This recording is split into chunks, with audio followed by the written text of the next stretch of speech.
Hey everyone, welcome back to another GRE video. We're going to continue 30 essays in 30 days with another live walkthrough today. And what I'm going to do is go ahead and jump right into our random number generator. So if you don't know, I have put all 156 possible issue essay prompts from ETS into a spreadsheet. So I'm going to generate a random number, 104. All right.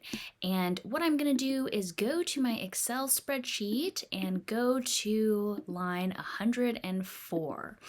So here I'm going to copy and paste my prompt right here into the Word document. Okay, and as you can see, I do have a timer today. I did find something that will help me have that on screen.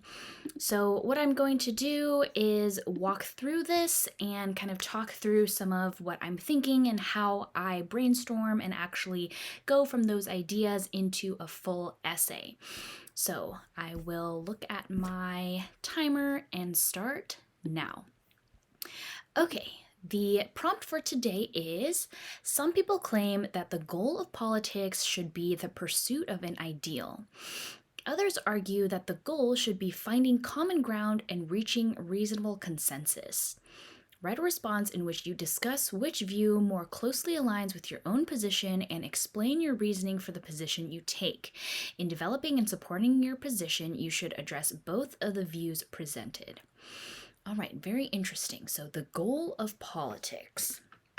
All right, so I will leave a link to the video that I have, which talks a little bit about how I structure all of my essays. But I'm going to have an intro, and then I'm just going to set up 3 different body paragraphs here. And what I'm going to highlight is that this part of the prompt, you should address both of the views presented, this is really highlighting that I need to talk about both of them and use whichever point of view I don't use for that third body paragraph or my concession. So what am I going to choose here? The pursuit of an ideal or to find common ground and reaching reasonable consensus? So I personally think that there are certain ideals that really need to be correct. They really need to be, they're very, very important. But I also see the value of having that reasonable consensus. So what I will say is, I'm not sure, so I will just go ahead and pick one and run with it. So I will say mostly agree that we need to find a reasonable consensus. All right, and what I'm going to do is the first 2 body paragraphs, basically, I will want to support that idea. And then for the third one, I'm going to talk a little bit about this pursuit of an ideal. So, pursuit of an ideal is great, but, and I'll talk a little bit more about why I have that but in there. All right, so why do I think a reasonable consensus is really good? So what comes to mind first is the idea that you have so many people who live in a country, so kind of like a diversity of people who live in a country and who form the executive branch, or sort of like carry out laws. So particularly in the US, you obviously don't have one single person or party or even like a tier of government that controls everything. So it's very, very difficult to kind of enforce one certain idea of how to do things. Especially in the US, especially because we have so many different types of governing, honestly. And then what else will I put here? And then for this, I'll put something like, let's say, legalizing marijuana so many points of view, different states, and we rely a lot on different law enforcement agencies to cooperate, etc. And then I'll also kind of make a note to myself about kind of the business side, where we need to think about state specific laws. And then I'll also note to myself that I'm talking about the US. So particularly in the US, since it's so big and so diverse, and we have the federalist system of government with both the federal and the states that have different powers. And then what else do I want to say about this? A reasonable consensus. I think I might actually end up breaking these two ideas up. So, lots of people who form the executive branch, and then we also rely on bureaucracy. All right. In the US. And then here I will say, like, we have a diversity of people, so different things work in different places, especially when you have a lot of people trying to work and live together. And I think a lot of times there is great space or room for that consensus. Okay. And then here I will leave a link to the video that I did on concessions, but what you really want to think about here is that you have the actual concession itself, the point of view. So pursuit of an ideal is great. And then you want to say, but, right? You actually want to use this not to just explore the opposite point of view, but also to sort of refute it, right? To make your own position stronger. So even though pursuit of an ideal is great, usually it's, I would say, it can be quite reliant on a single person. So we can think of somebody like Stalin or Hitler, for example, who really tried to only do that one thing. And then also, coincidentally, those ideas are really great because we can see a kind of perversion of them, of ideals that leads to danger for a lot of people. Okay, so as you can see, I've spent about 7 minutes so far thinking about everything, and this is a little bit of a difficult question because a lot of the times we don't have a lot of personal experience with leading or with politics, and so if you follow the news, of course, you're going to be at a slight advantage.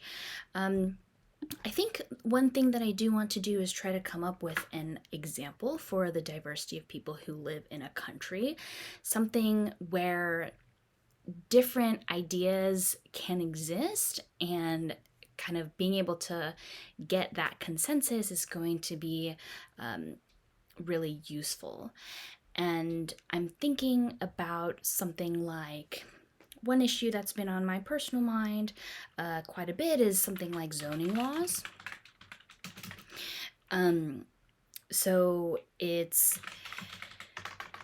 people have very strong ideas in different places.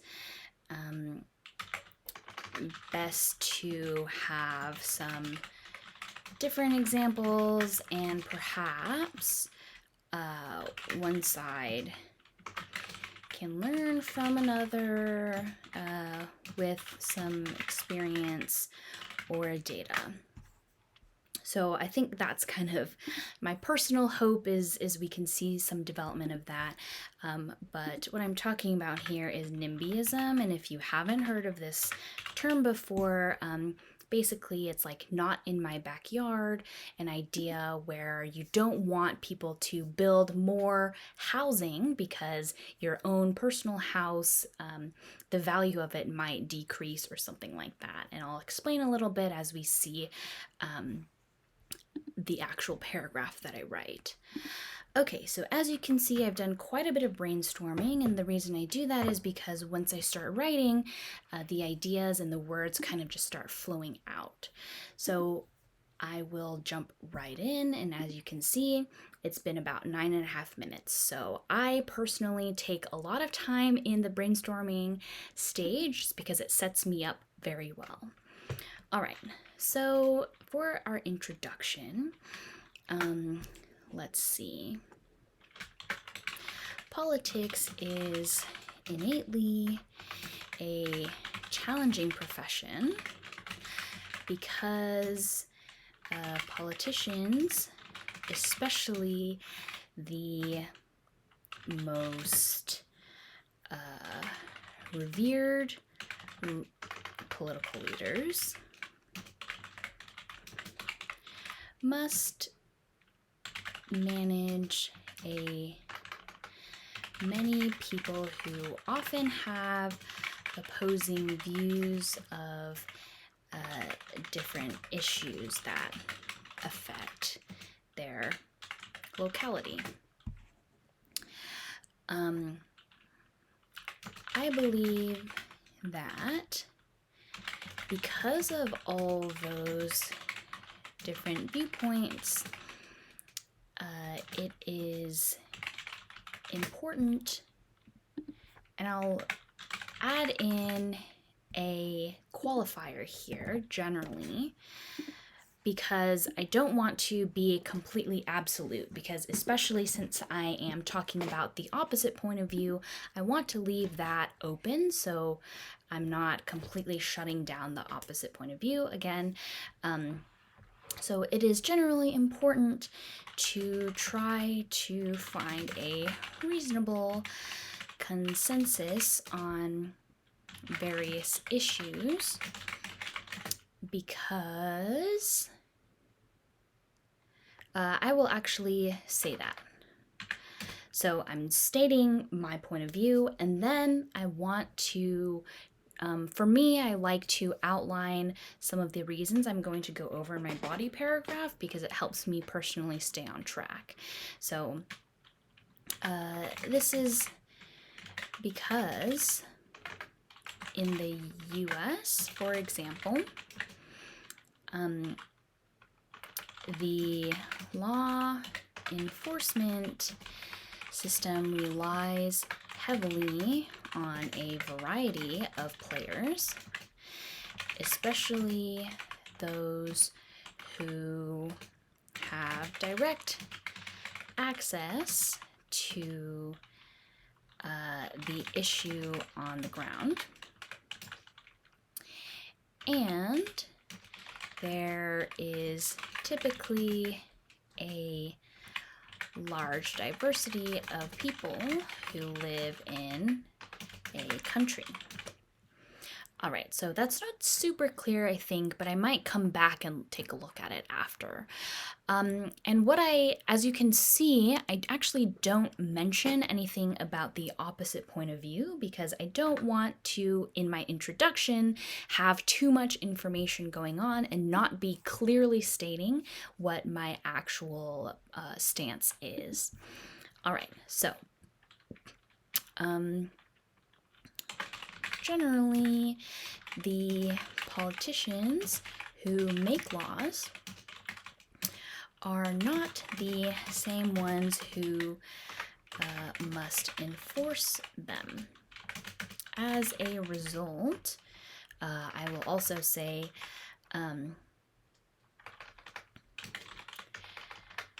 there is also there are also many different situations that may require nuanced understandings or individual judgment. So I'm thinking about how law enforcement would actually have to act.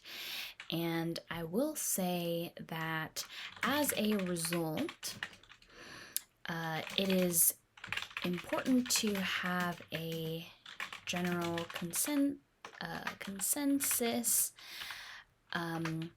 on new laws passed so that even law enforcement who have an opposing point of view can feel comfortable and confident carrying out their jobs. So basically, I'm trying to say here that a lot of times law enforcement has some leeway in how they interpret different types of laws. So if they agree with it or at least sort of understand how their point of view was incorporated into it, they're more likely to enforce these laws with fidelity. Now, I don't like too much how I've actually written this out. But I will say maybe law enforcement who have opposing point of view can maybe carry out new legislation with fidelity. I kind of liked that. For example, and then what was I talking about here? For example, a complex issue in the United States is the legalization of marijuana. There is a patchwork of laws governing how the substance can be used in different states, both for, or I would say not both because they have more things, for medical, commercial, and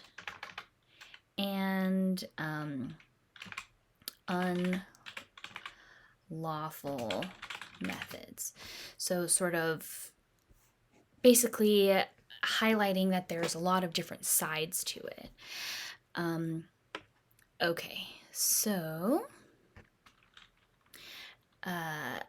there is, or I would say, one of the biggest challenges in determining federal laws for marijuana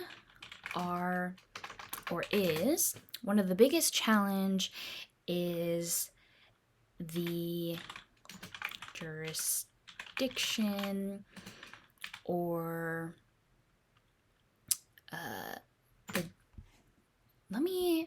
I just want to make sure that I am being very clear about what I'm talking about.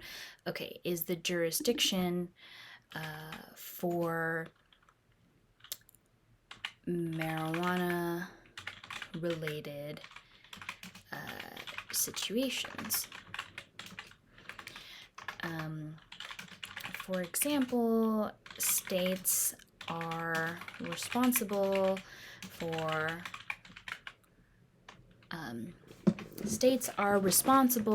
for most issues, but the federal government can step in when the situation is related to cross-state sales, something like that.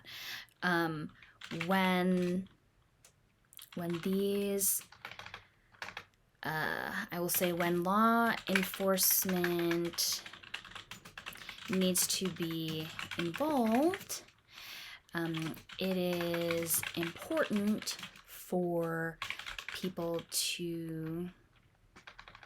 for those employees to carry out whatever laws are applicable in the situation they find themselves. For this reason, they need to feel their personal viewpoints have been incorporated and considered to prevent corruption or black market dealings.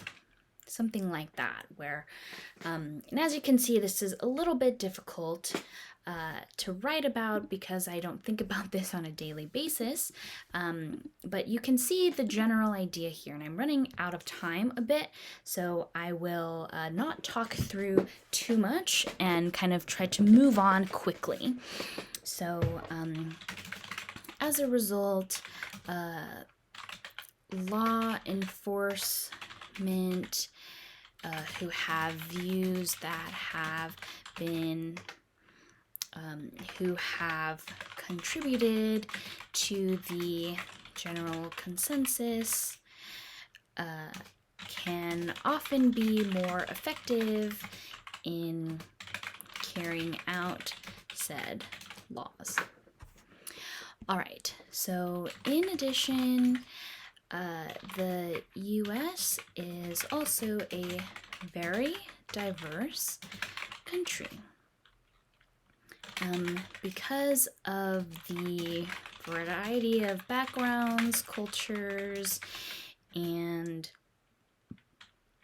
kind of viewpoints that people have,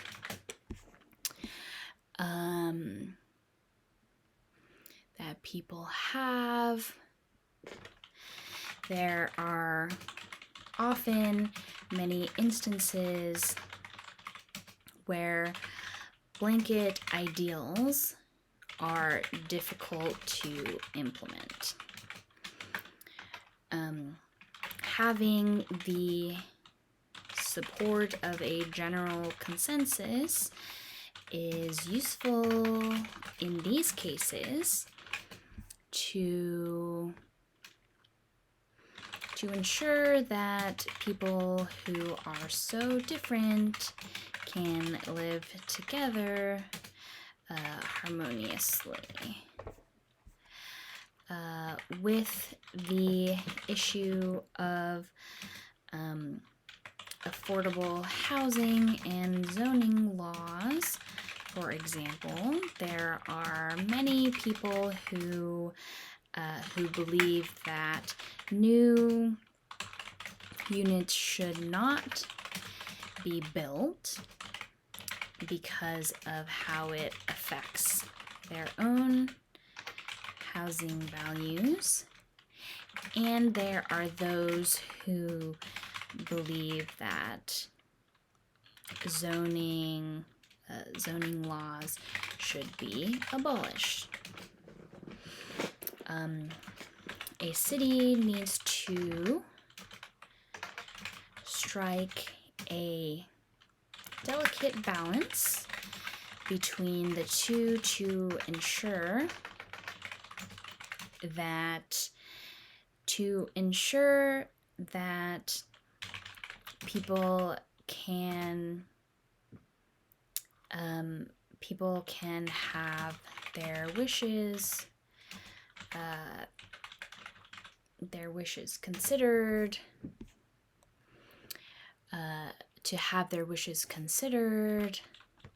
and to figure out what is the best for them, for the city as a whole. And to be honest, kind of going through it, I am thinking maybe the ideal would have been a better a better side to take, but since I only have 6 minutes, we are going to run with this. So now that I've kind of explained some of my thinking, I want to make sure I tie it back to the general prompt. So when a consensus is reached, it is more likely that people who have opposing points of view can accept new changes and change their mind based on available data and examples. So sort of having their ideas considered can make them more likely to accept the results of whatever happens. And I'm not sure if that's true, but we are going to stick with that here. So, all right. So I will say in certain cases, such as when human rights are involved, the pursuit of an ideal can be very important. For example, having access to running water and clean air should be a one-sided debate. However, we can see sometimes that kind of staunch, what would you call it? Kind of narrowing in dedication to a single ideal can become a perversion.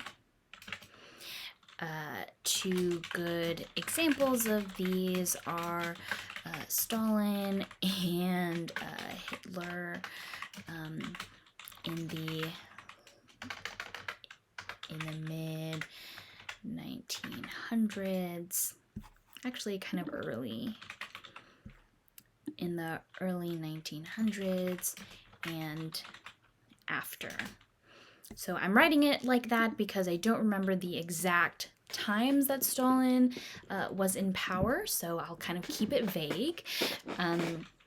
For both of these men, their ideals were so strong that they completely disregarded the human rights of, or they completely disregarded the humanity of groups of people who stood in their way. They became some of the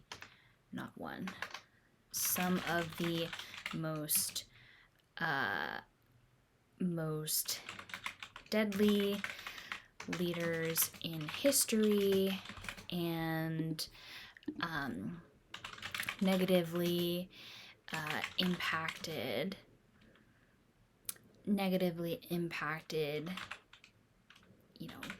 tens of thousands of people. In these cases, their ideals were destructive, and needed to be checked by a strong opposing force. So kind of I am advocating again for that need for consensus. So I don't have much time here, so I think I won't write a conclusion, but you can see some of my previous videos where I do actually have time for that. And this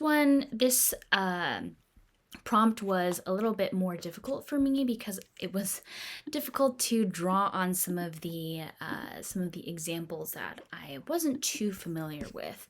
But again, what I typically do is if I have some time to look over what I've written, I will kind of focus in on the body paragraphs because the introduction is really there just to introduce. So I'll look it over briefly. Generally, the politicians who make laws are not the same ones who must enforce them. There are also many different situations that may require nuanced understandings or individual judgment. As a result, it is important to have a general consensus on new laws passed so even law enforcement who have an opposing point of view can carry out new legislation with fidelity. All right, so for example, a complex issue in the US is the legalization of marijuana. There is patchwork of laws governing how the substance can be used in different states for medical, commercial, and unlawful methods. One of the biggest challenges in determining federal laws is the jurisdiction for marijuana-related situations. For example, states are responsible for most issues, but the federal government can step in when the situation is related to cross-state sales. When law enforcement needs to be involved, it is important for those employees to carry out whatever laws are applicable in the situation they find themselves. For this reason, they need to feel their personal viewpoints have been incorporated and considered to prevent corruption or black market dealings. Okay, so I don't have too much time to go over it, and I would have if I wasn't explaining some of it, but I will let the timer run down and I'll kind of explain. Oh, cool. So my little timer has a little bird crow. But reading through it, what I don't like that I've written here is my focus is really on the kind of nuanced understanding or the individual judgment that some situations might need in terms of carrying out laws. And so when you have law enforcement that is aware that their personal ideas have somehow been put into a new law, that they can still ensure that they feel fine with that they aren't going to try to personally riot or personally try to look at a totally different side of things. And what I have here when I talk about all of these different laws and things like that here, like these different sentences, I think this is getting away from that point of view. So again, the purpose of what I'm trying to say is that if people's points of view have been incorporated, then they can feel more comfortable carrying out a law that is more neutral or more kind of in the middle. And it's not my favorite point of view, but that's what I was able to come up with in 30 minutes. And sometimes that happens. So I think the best thing to do here would be to delete this. So let me see if I can just cross it out. So I will actually strike through this because I think it's better. This is a lot better if I just kind of avoid all of that in the first place, because again, I'm really focused on the executive branch, the executive branch, law enforcement being able to put aside their personal beliefs and carry out whatever the law actually says. And I think personally, obviously that is what you need to be doing, especially if you want to go into law enforcement for whatever reason. But all of this talking about, the patchwork of laws, the different ideas, like this is not really that relevant to my overall, to my actual point in itself. So be very careful of this. I have done quite a few essay reviews where people do kind of venture off into a different topic or have other details that are unnecessary. So this is something that can easily happen, as you can see. I definitely did that here. But if that happens to you, make sure that you are reading and rereading what you've written, and make sure that you know exactly the argument that you're trying to make and that what you're writing is contributing to that specific argument. So anything that I wanted to say here about this patchwork of laws, or sort of this having different types of jurisdiction on certain cases or certain situations, that could have been a totally separate paragraph because it was a completely different idea. I think that is mostly what I have to say for this. If you enjoyed it, please do let me know, like and subscribe, and I will continue making these essay walkthroughs. So thank you so much.